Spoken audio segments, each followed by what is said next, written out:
Thousands of horses are stolen or end up missing each year. Did you know that this was going on in the United States today? This is something that most people believe cannot happen to them. It always happens to the other person, right? Wrong. Unfortunately, we found out that was not true on September 26, 1997.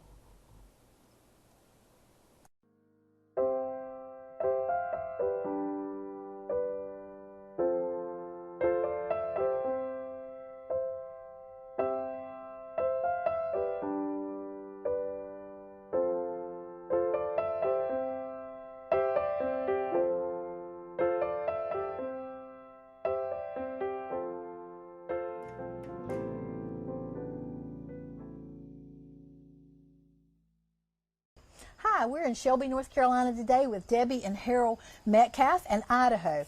And Idaho has a very interesting story that I can't wait for you guys to hear. Debi, tell us a little bit about Idaho and her journey.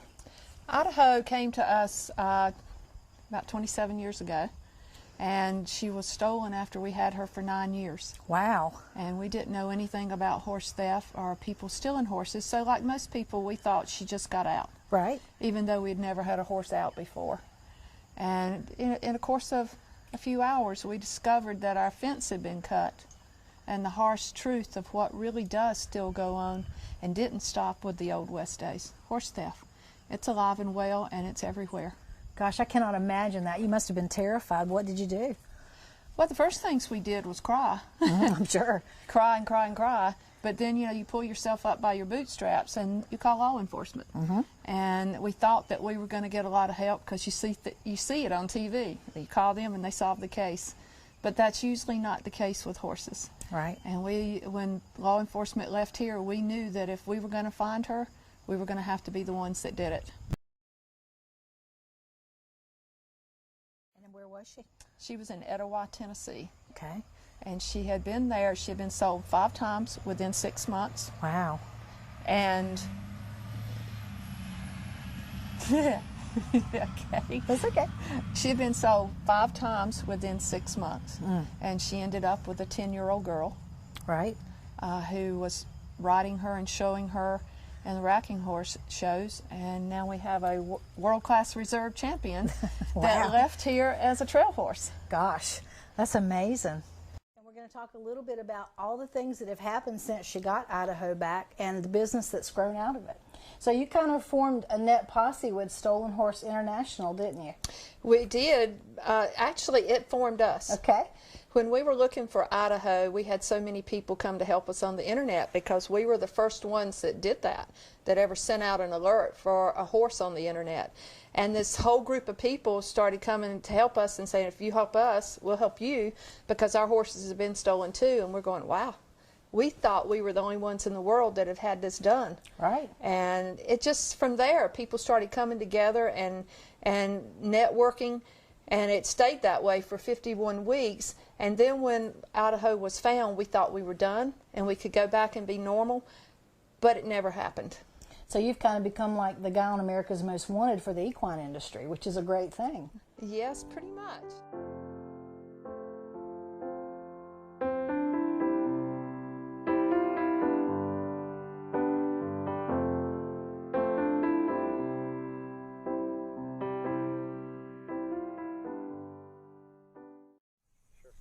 I'm Debi Metcalfe.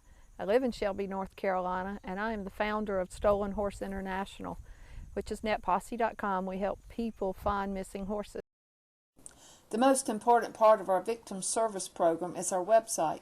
The mobile web browsers will overtake PC web browsers in 2 to 5 years. To provide the best experience for our victims and our supporters, we have to grow with a new mobile-ready website. Google ranks mobile-friendly sites better. Responsive website design delivers a better user experience. The majority of social engagement comes from a cell phone these days. 93% of the U.S. adults use their phone online every day. Our current website simply cannot keep up. Our current website has served us well for a long time, but it's time to go out with the old and come in with the new website.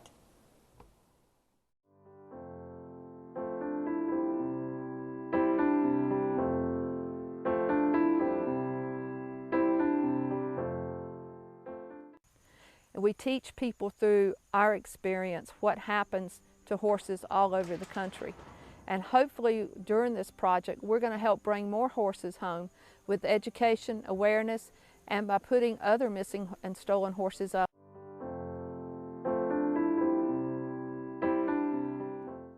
We have stories and stories and stories, and people who will do anything just to help bring their horses home.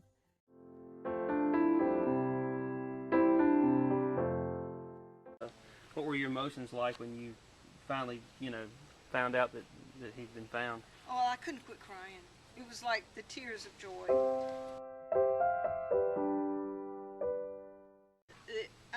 It's a miracle.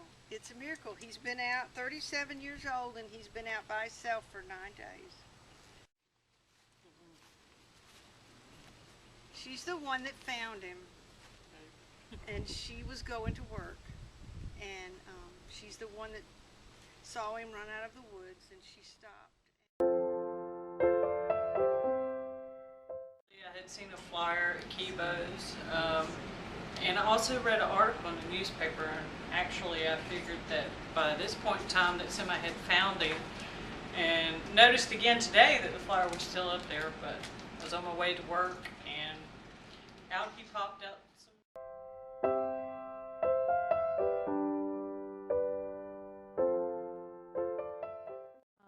Because we got so many responses back then, and we've had so many victims since, it's time to put this out into the public eye, so not just the horse owner, but the general public can know about horse theft and missing horses as well.